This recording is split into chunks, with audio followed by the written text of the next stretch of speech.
Pemirsa, kembali lagi dalam acara Mimbar Agama Katolik. Umat beriman yang terkasih, ketika kita berada dalam pencobaan itu, tadi saya katakan, kita menyertakan Tuhan dalam siara hidup kita sehari-hari dan membiarkan diri dipimpin oleh Roh Allah agar kita dijauhkan dari perbuatan yang dibenci oleh Allah. Pengalaman Yesus mengatakan bahwa jika diri dipimpin oleh Allah, maka godaan duniawi bukanlah suatu yang berat untuk dihindari. Tuhan bilang, jika kita dalam hidup kita menaruh harapan sepenuhnya hidup kita untuk dipimpin oleh Roh Allah, maka segala macam penderitaan dan godaan duniawi itu bukanlah menjadi suatu penghalang bagi kita untuk berjumpa dengan Kristus. Karena Tuhan menjanjikan itu, Bapak Ibu Saudara-saudara yang terkasih. Tuhan menjanjikan bahwa ketika kita menaruh hidup kita kepada Tuhan, memasrahkan seluruh hidup kita kepada Tuhan, maka Tuhan akan ada dan diam bersama dalam hidup kita. Tuhan bekerja bersama-sama dengan kita dan Tuhan akan mengantar kita untuk mampu melawan segala pencobaan-pencobaan yang kita hadapi di dunia ini. Kenikmatan, ketenaran sampai kebutuhan biologis pun tidak bisa menjauhkan kita dari Allah. Ketika kita percaya kepada Allah, kita juga tidak terlepas dari kebutuhan kita sehari-hari. Yang tadi saya katakan, kenikmatan, ketenaran, sebagai kebutuhan biologis pun tidak bisa menjauhkan kita dari Allah. Dalam hal ini, kita sebagai manusia bertindak bijaksana. Bijak untuk memilih, bijak untuk memutuskan, bijak untuk mengambil sesuatu keputusan yang terbaik. Godaan-godaan iblis ini telah dikalahkan oleh Yesus. Namun, iblis masih menunggu waktu yang tepat untuk mempermalukan Yesus dengan menjerumuskan para pengikutnya ke dalam dosa. Tuhan, arti dari teks ini bahwa iblis akan mencari kesempatan untuk mengalahkan Yesus. Ya. Dan apabila Kristus menang, berarti manusia itu masih turut kepada dunia. Manusia itu masih melakukan dosa. Tetapi ketika iblis itu dikatakan kalah di hadapan Yesus, maka itu berarti manusia mampu untuk menghadapi berbagai pencobaan itu. Ketika kita mampu menghadapi pencobaan itu, maka kita akan terbebas dari dosa. Tuhan akan mengalahkan maut daripada kehidupan kita. Yesus mengingatkan kita untuk selalu waspada dan tahan dalam godaan apapun dengan bertekun dalam doa dan membiarkan diri dipimpin oleh Roh Allah. Pemirsa yang dikasihi oleh Tuhan kita Yesus Kristus, setiap kita sebagai orang beriman pasti pernah punya atau sedang hidup dalam pengalaman seperti di padang gurun. Di padang gurun disamakan dengan hidup kita, hidup yang penuh dengan kekeringan, serba sulit, diperlakukan buruk, kesepian, sakit, penuh kesedihan, kebimbangan, dan kekecewaan. Pintu rezeki pun seakan-akan semakin jauh dari jangkauan. Semua pengalaman itu merusak cinta, baik dengan Allah maupun dengan sesama kita. Merusak cinta, baik dengan suami, dengan istri, dengan orang tua, dengan anak-anak, saudara-saudara dan kerabat kenalan kita. Bagaimana orang beriman bisa keluar dari itu semua? Jawabannya tidak lain adalah semua karena bimbingan Roh Kudus. Untuk itu, biarkanlah diri kita, biarkanlah hidup kita dipimpin oleh Roh Kudus. Terbukalah bagi Kristus, agar Roh Kuduslah yang memimpin kita kepada jalan yang benar. Allah yang senantiasa hadir dan mendampingi kita, menguatkan kita, mengangkat kita ketika kita jatuh, menghibur dengan cara-caranya sendiri yang ajaib, dan mencintai kita sebagai kasih-Nya yang tak bersyarat. Dikatakan di sini, Tuhan mencintai umatnya dengan kasih yang tak bersyarat. Artinya, Tuhan mencintai kita dengan kasih yang tanpa batas. Tuhan mencintai kita dengan kasih yang sangat luar biasa. Kasih yang paling nampak Tuhan tunjukkan bagi umat manusia yang penuh dengan penderitaan, dengan dosa, yaitu kasih ketika Ia mengorbankan dirinya di kayu salib. Itu merupakan kasih dan persembahan diri yang sangat luar biasa bagi manusia. Dan apabila ketika manusia tidak menghiraukan kasih yang Tuhan berikan, maka sia-sialah hidup dalam dunia ini. Hidup di dunia ini penuh dengan kegelapan. Orang yang tidak menaruh harapannya kepada Kristus, yakin dan percaya Bapak Ibu, dia dalam kehidupannya sehari-hari di dunia akan terganggu dengan berbagai macam kesulitan dan pencobaan dalam hidup. Padahal dikatakan tadi Tuhan siap untuk mengangkat kita dalam penderitaan.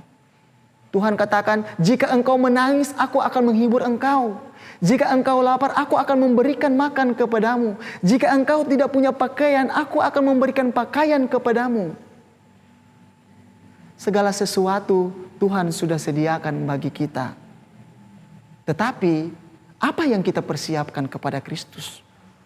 Tidak mungkin kita persiapkan bagi Kristus pakaian. Tidak mungkin kita persiapkan bagi Kristus harta kekayaan yang kita miliki.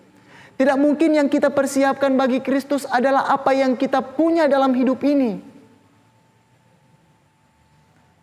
Satu saja yang harus kita buat bagi Tuhan, yaitu berserah dan menyerahkan hidup ini sepenuhnya kepada Tuhan. Meski hidup semakin menjadi sulit sekalipun, jangan pernah kita lepas daripada Tuhan. Jika pencobaan selalu datang silih berganti dalam kehidupan kita, jangan pernah kita lepas dari Tuhan. Bapak Ibu Saudara-saudara yang terkasih dalam Tuhan kita Yesus Kristus, pengalaman yang terjadi dalam kehidupan masyarakat kita, kehidupan keluarga kita seringkali dihantui oleh berbagai macam permasalahan hidup. Permasalahan yang tidak ada ujungnya. Permasalahan yang tidak ada penyelesaiannya. Kita lari kepada siapa sesungguhnya? Apakah kita lari kepada orang-orang yang berkuasa? Apakah kita lari kepada orang-orang yang punya hak untuk menyelesaikan segala perkara kita? Dan kalau kita hanya lari kepada orang-orang yang punya kuasa, maka itu tidak cukup bagi hidup kita. Dikatakan cukup apabila dengan segala penderitaan dan permasalahan yang kita hadapi itu, kita lari dan serahkan kepada Kristus. Tuhan, saya mengalami penderitaan ini, saya mengalami permasalahan hidup ini. Mengapa cobaan ini selalu ada dalam kehidupan pribadi saya? Tuhan bilang, jika engkau datang dan berseru kepadaku, maka aku akan menjawab engkau. Tuhan akan menjawab kita apabila kita datang untuk menyerahkan hidup kita kepada Tuhan. Yakin dan percaya Bapak Ibu Saudara-saudari yang terkasih, coba kita praktikkan dalam hidup kita. Ketika orang susah, ketika kita berada dalam suatu permasalahan, coba lari Pak Tuhan Yesus. Tuhan Yesus pasti akan memberikan jawaban yang terbaik bagi kita. Jawabannya itu adalah membebaskan kita, mampu untuk mematahkan segala kejahatan itu, mampu untuk mematahkan segala permasalahan itu. Sehingga satu yang harus kita tempuh dalam hidup ini, yaitu kesejahteraan dan kedamaian dalam hidup. Kita akan sejahtera, kita akan damai, hidup rukun apabila hidup kita ini sepenuhnya di tangan Tuhan. Jangan sekali-kali meninggalkan Tuhan. Tuhan itu adalah sumber segala-galanya. Apa yang kita miliki, Tuhan pasti kabulkan. Apa yang kita cari, Tuhan akan berikan. Asalkan kita datang untuk mencari Tuhan. Sabda Tuhan katakan, carilah dahulu kerajaan Allah dan kebenarannya, maka semuanya itu akan ditambahkan kepadamu. Cari Tuhan dulu. Harta dan kepentingan duniawi itu hanya bersifat sementara. Yang bersifat kekal ketika kita ada bersama-sama dengan Tuhan. Dan ketika kita ada bersama-sama dengan Tuhan Bapak Ibu, kita memperoleh suatu kehidupan yang kekal bersama dengan Kristus. Hidup yang kekal akan kita terima. Bersama Allah, pengalaman cinta kita dididik. Bersama Allah, pengalaman cinta kita dikuatkan. Bersama Allah, pengalaman cinta kita dimurnikan untuk melewati pengalaman padang gurun kita masing-masing. Di dunia yang saat ini, padang gurun kita masih kering, masih gersang. Kita membutuhkan Tuhan untuk hadir dan menjernih akan padang gurun yang ada dalam kehidupan kita. Kita membutuhkan Tuhan untuk datang memulihkan hidup kita. Kita membutuhkan Tuhan untuk datang membebaskan kita dari berbagai macam pencobaan dan permasalahan hidup yang kita hadapi. Hari ini kita menemukan masalah-masalah yang terjadi dalam kehidupan pribadi kita, kehidupan keluarga kita, kehidupan masyarakat. Jangan lupa untuk lari pada Tuhan Yesus. Hari ini kita ada dalam suatu penderitaan yang luar biasa. Jangan lupa lari pada Tuhan Yesus.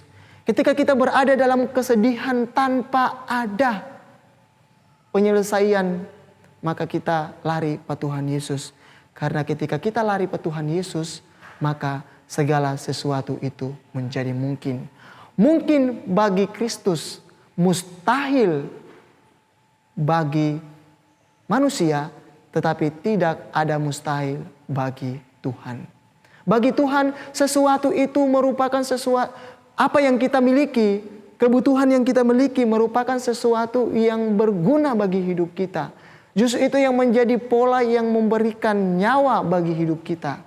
Memberikan nyawa dalam arti bahwa menopang kita, memberikan kekuatan bagi kita untuk terus menjalankan hidup kita dalam pesiaraan di dunia ini. Karena pesiaraan di dunia ini sebagai manusia biasa penuh dengan liku-liku, penuh dengan berbagai macam hal yang merusak akan kehidupan kita. Ketika kita salah melangkah, maka kita juga akan menuju kepada kebinasaan. Untuk itu, setiap langkah hidup kita perlu kita abdikan, perlu kita refleksikan dalam pengalaman hidup kita. Pengalaman hidup itu menjadi nyata ketika kita bersama-sama dengan Kristus. Mungkin saya dan Anda bukan frater yang sempurna, bukan istri suami yang sempurna, bukan orang tua yang sempurna, bukan pribadi yang sempurna. Tetapi ketika kita hidup bersama dengan Kristus, maka kita menjadi sempurna di hadapan Kristus.